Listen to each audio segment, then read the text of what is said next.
Freud wasn't concerned with being agreeable or admired.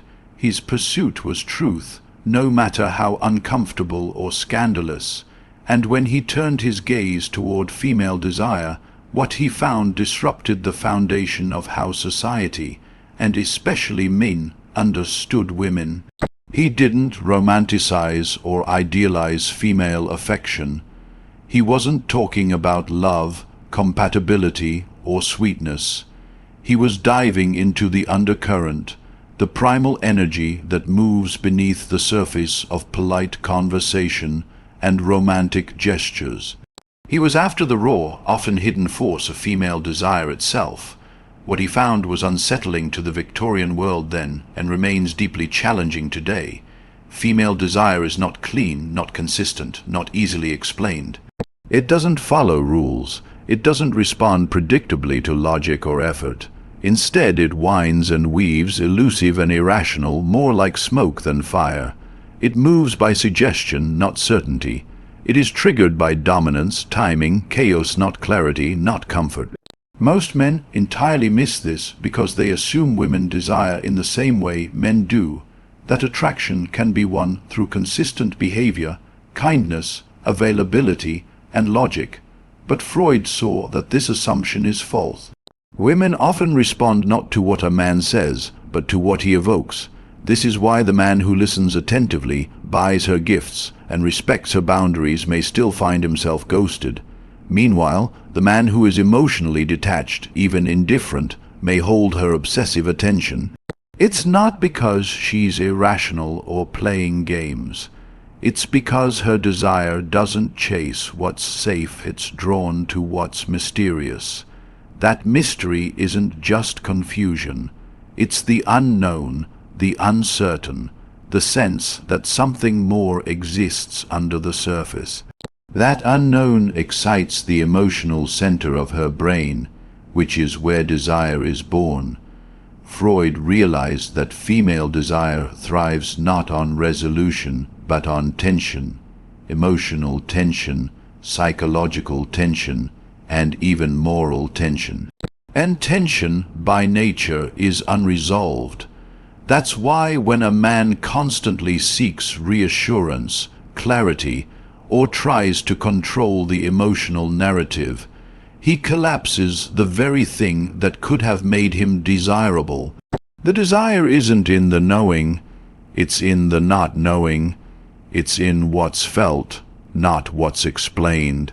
And until a man learns to sit with that uncertainty, to stop seeking neat answers, and instead become grounded within himself despite the shifting emotional tides of the woman he desires, he will never truly understand her. Freud saw it, named it, and was condemned for it. But the truth he uncovered still lingers beneath every misfired relationship and misunderstood female response. That desire is not a question to answer, but a storm to witness. The Madonna, or complex, as introduced by Freud, isn't just a critique of how men perceive women. It's a haunting mirror into how women often experience themselves. On the surface, it seems like a simplistic binary, the good girl versus the bad girl, the saint versus the sinner. But Freud dug deeper and realized that this split doesn't just exist in the minds of men. It lives inside women too. From an early age, women are taught to divide their identity in two. They are praised for being sweet, polite, nurturing, and modest, qualities that fit the image of the Madonna, the woman who is adored, protected, and respected. But they are also haunted by another side, an inner craving for dominance, danger, wildness, and surrender, aspects associated with the so-called whore archetype. Society, religion, and culture teach women to suppress this darker aspect. To be seen as desirable in the long term, they must bury their wildness, their fantasies, their urges that don't align with the soft, safe version of femininity. But that side doesn't die, it waits. It simmers beneath the surface, often finding expression in fantasy, in fiction, in art, or in secret longings that can't be spoken aloud. Freud observed that this internal divide creates a kind of psychological torment.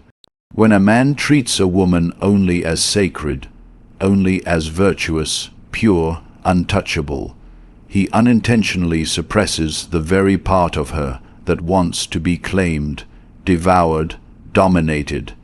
She might feel loved, appreciated, and respected, but she won't feel fully seen.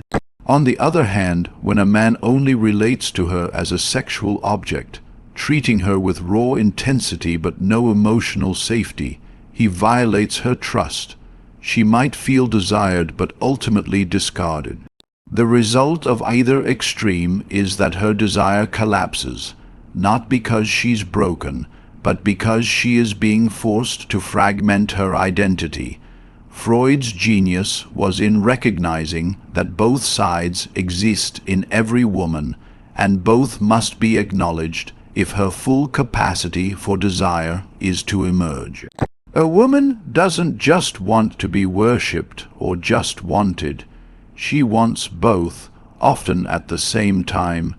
She wants to be seen as worthy and still be claimed with primal urgency.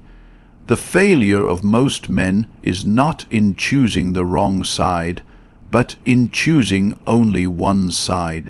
Many husbands, over time, treat their wives like fragile queens, offering them only gentle affection while unknowingly feeding their partner's hunger for intensity elsewhere.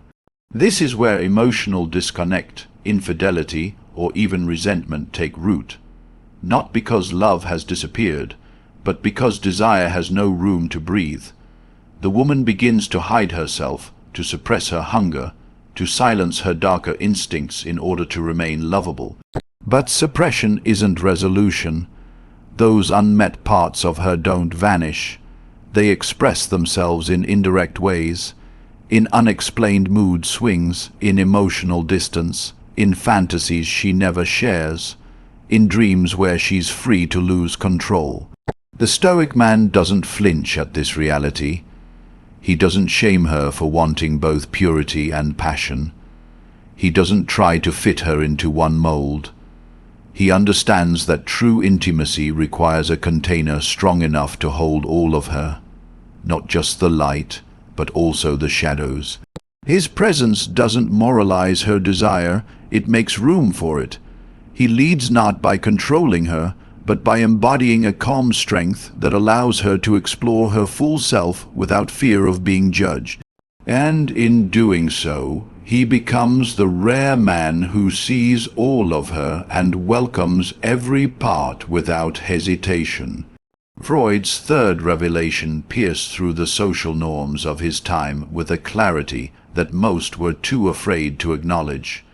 Much of female desire is not just misunderstood. It is buried, hidden beneath layers of guilt, performance, and repression. This repression doesn't stem from weakness. It comes from conditioning. From the earliest stages of life, women are taught to be good.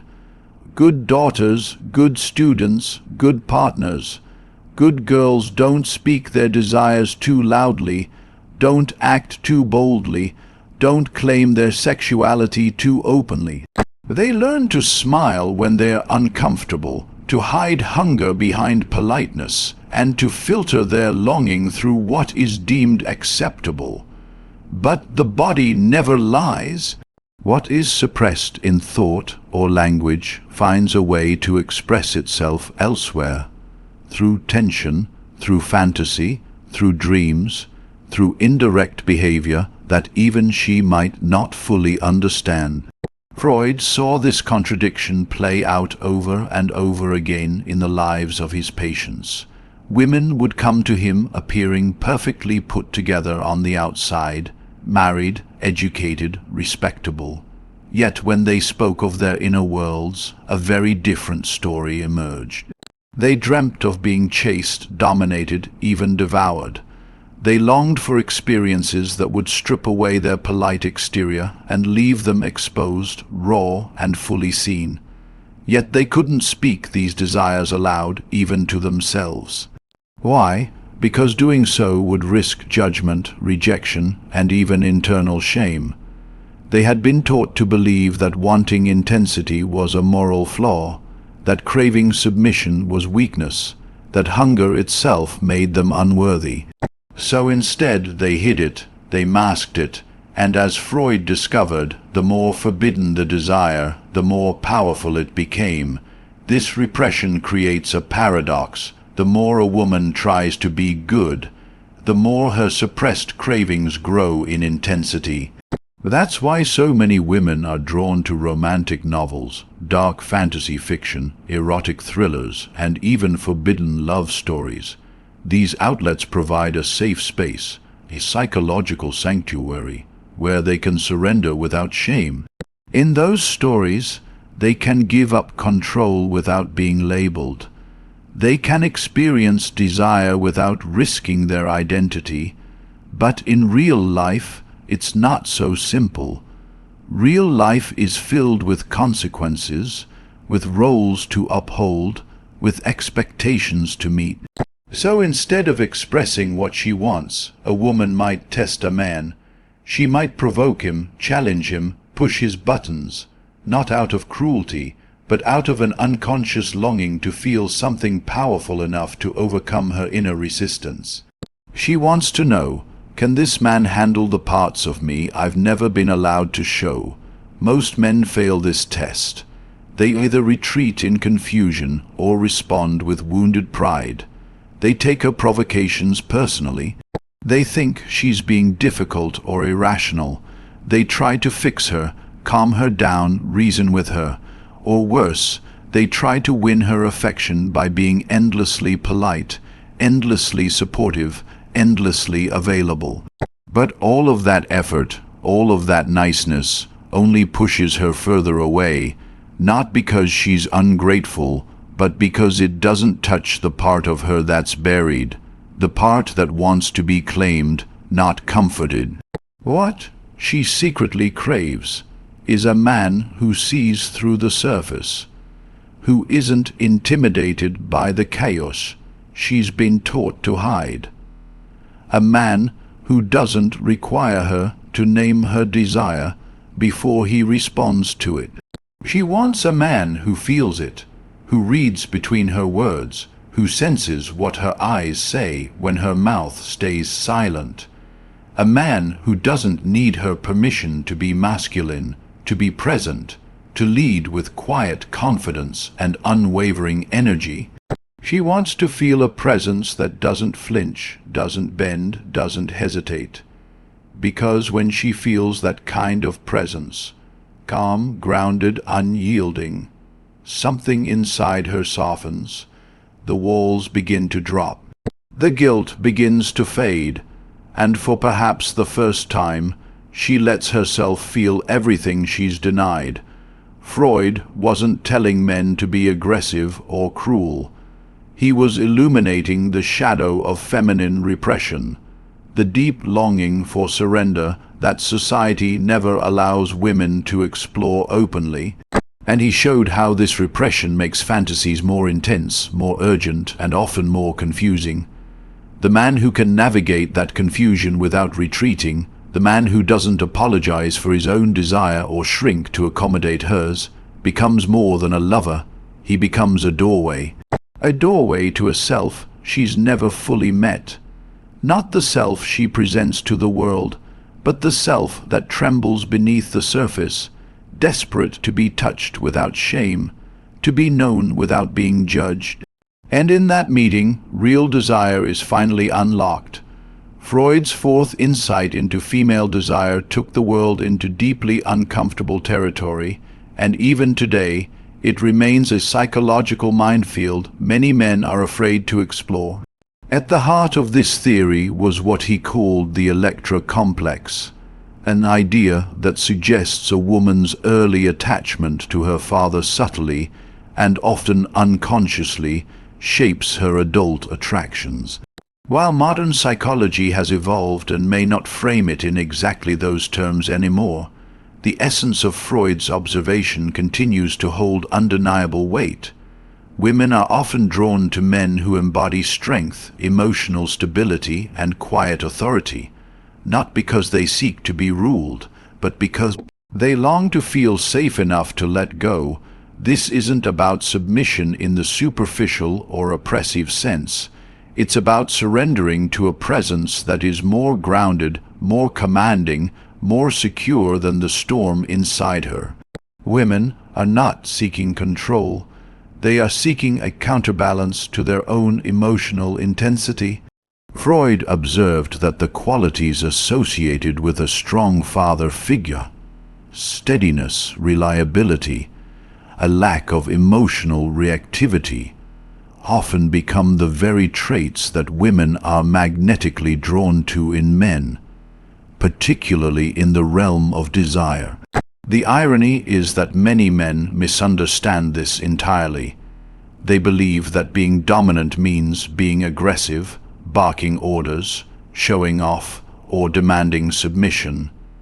They equate leadership with volume, masculinity with dominance, and presence with performance. But this couldn't be further from the truth. What ignites female desire is not loudness but depth, not pressure but containment, not control over her but mastery over oneself. A woman, especially one in touch with her own emotional world, can sense the difference between a man who pretends to be in control and one who actually is. The former is easy to spot. He overcompensates, he brags, he lashes out when challenged, he tries to manipulate. The latter is rare. He speaks little but says much. His presence alone alters the energy in the room. He doesn't need to declare his strength. It radiates from him, not because he is unfeeling, but because he has emotional gravity. He knows how to remain centered even when she is spinning. He doesn't flinch when her moods shift. He doesn't panic when she withdraws. He doesn't react when she tests him. He holds. He leads by remaining still, calm, unbothered. And that very stillness becomes a gravitational pull, because it's the one thing she can't find in herself during emotional chaos. This is why so many women feel inexplicably drawn to the man they know they shouldn't want. He might be the one society says is too cold, too distant, too mysterious. But that mystery, that detachment, that emotional sovereignty, is the very thing that stirs her on a primal level. It's not because she wants pain or drama. It's because she wants to feel small, not in a diminished sense, but in the way a storm feels small against a mountain. She wants to lose herself in something greater, to surrender her endless internal dialogue to the silence of a man who doesn't need to be understood to be felt. This is what Freud was pointing to, the forbidden archetype, the man who doesn't flinch, the man who doesn't explain, the man who simply is. He's not perfect. He's not even always safe by conventional standards. But he embodies something ancient, something deeply rooted, something untouchable by logic or approval. Most men go the other way. They try to connect through emotion, through vulnerability, through openness. And while this can build intimacy, it often fails to create desire. Desire, particularly female desire, is not born from similarity. It's born from polarity. A woman doesn't want a mirror. She wants a counterbalance. She doesn't need you to cry with her. She needs to feel your unshakable core when she's falling apart. That doesn't mean being cold or absent. It means being so rooted in your own sense of self that her emotional intensity doesn't threaten or engulf you. You don't need to control her storm. You need to be the cliff it crashes against. The Stoic man in this context becomes the living embodiment of Freud's forbidden archetype. He doesn't suppress her or fix her. He allows her to be everything she is, emotional, wild, contradictory, because none of it shakes his foundation. He doesn't compete with her chaos. He contains it. He becomes the space where she can unravel without fear. And that, more than words, more than actions, more than promises, creates a bond that is deeper than logic, more lasting than charm. It creates the emotional gravity she didn't even know she was waiting to feel. Freud's fifth insight unveils one of the most misunderstood elements of human connection: the way women remember. It's not rooted in facts or linear reasoning. It's not about tallying deeds or keeping score.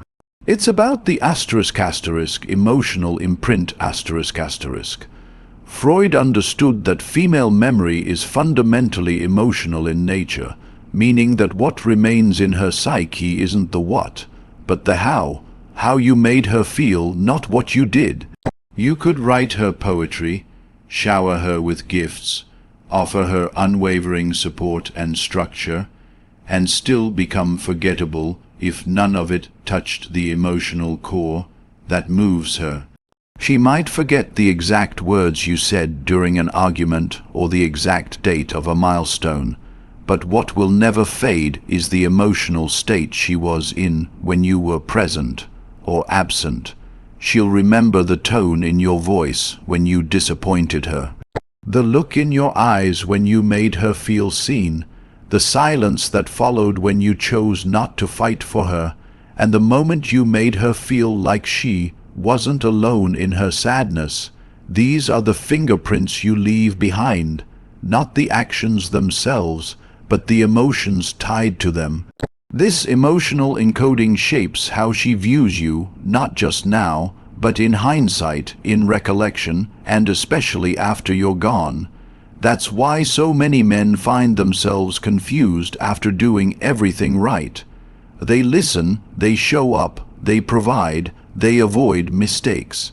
But none of it leaves a lasting mark because it all exists in the realm of logic, structure, and form. It lacks emotional texture. It doesn't shake her. It doesn't stir something that lingers. Freud saw that female desire doesn't originate in safety alone. It's born from the intensity of emotional sensation. It's not the predictable date night that imprints her. It's the unexpected glance you gave her when she wasn't looking, the way you held her when she didn't ask, the moment you walked away and she felt the air change. Women carry these moments in their body long after the moment has passed. Her memory is not a storage of chronological events. It's a living tapestry woven out of feelings, and the man who understands this stops trying to win her through logic or consistency alone. He learns how to become unforgettable through presence. Presence is not about doing more. It's not about loud declarations of love or grand performances. It's about being fully attuned in the moment. It's about noticing the micro moments, the catch in her breath, the subtle shift in her tone, the look she gives when her walls go up. Most men miss these entirely because they're distracted by strategy, by proving themselves, by checking off emotional tasks. But the Stoic man sees the emotional landscape for what it is, a living organism. He doesn't rush to fix, to smooth over, to sanitize. He feels deeply and yet remains calm.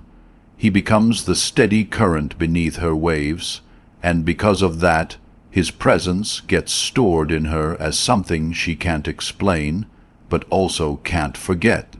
This is the type of man who, even if he leaves, never fully leaves her memory, not because of his accomplishments, but because of how deeply she felt him. He showed her something real, something weighty, something undeniable.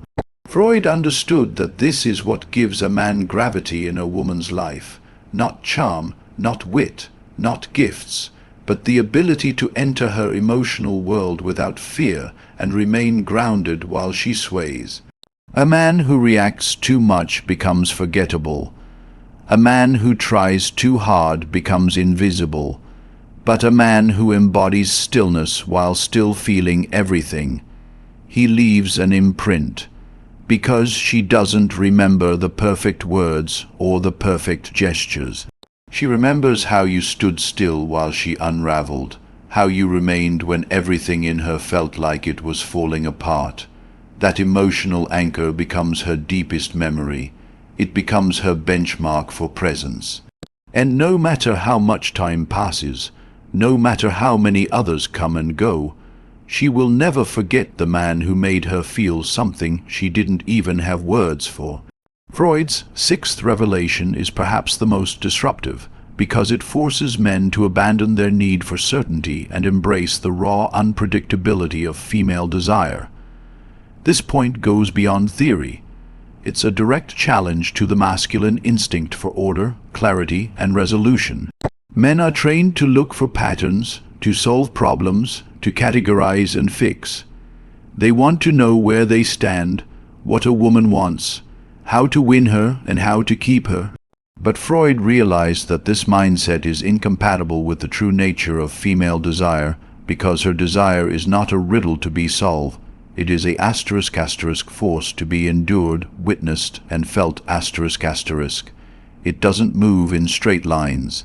It doesn't offer consistent rules. It's not rational or contained.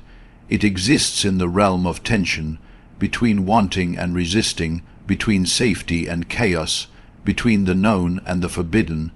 Most men crumble here because they are obsessed with resolution.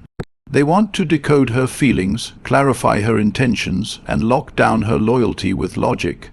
But in doing so, they chase away the very thing that makes desire come alive: uncertainty. Women are not drawn to emotional stability in the way men are. While men often find comfort in knowing, in predictability, in things that make sense, women find ** emotional charge * in the unknown, in moments where logic breaks down and all that's left is sensation. That's why she might pull away just when things feel good. Why she might test you when you've done everything right. Why she might seem cold, distant, or contradictory. It's not because she's broken. It's because her attraction doesn't live in the it lives in the liminal space, in the in-between. She wants to feel moved, not managed.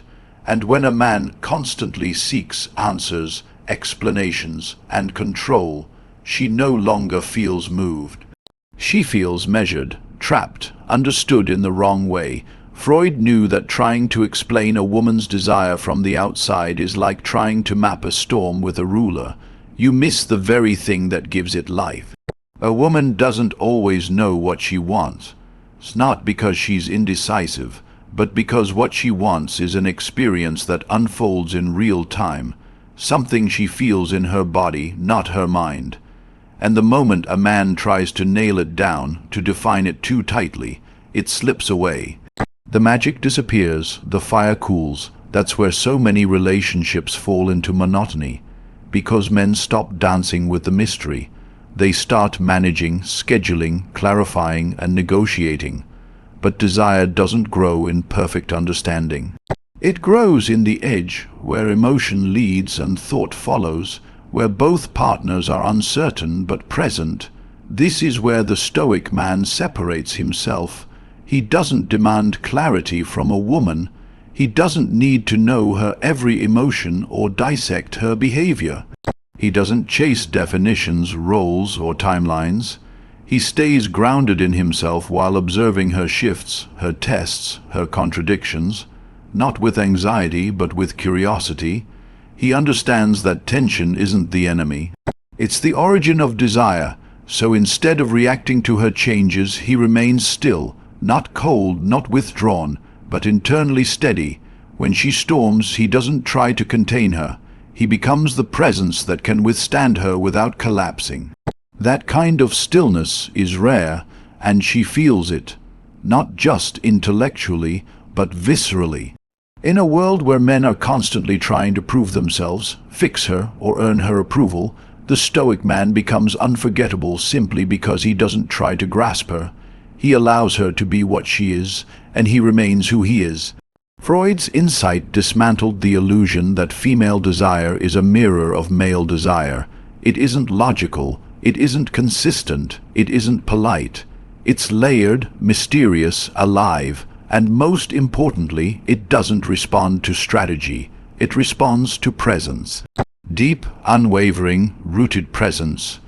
A woman may not remember your plans, your speeches, or your achievements, but she will always remember the man who could remain grounded when everything inside her was spinning. The man who didn't flinch when she pulled away. The man who didn't try to solve her, but made her feel something inexplicable just by being there. That is where Freud pointed us, not to a destination of understanding, but to a place of embodied awareness. A place where a man no longer asks, "What does she want?" but becomes the kind of presence her desire quietly waits for. Freud's theories were never meant to be comfortable. They were meant to reveal what most people are too afraid to admit. Female desire is not a formula to decode or a checklist to follow. It's a storm, beautiful, chaotic, and powerful, and most men spend their lives either trying to tame it or avoid it altogether. But the man who becomes unforgettable is the one who doesn't flinch. He doesn't chase, he doesn't argue, he doesn't control. He simply stands still in his own grounded presence, allowing her to be everything she is without trying to change her. He understands that real power doesn't come from knowing all the answers. It comes from embracing the unknown without fear. When you become that kind of man, she doesn't just desire you. She remembers you, feels you, and carries your presence long after you've left the room. Because in a world full of men who seek to explain her, you become the rare one who makes her feel understood without needing to speak a word.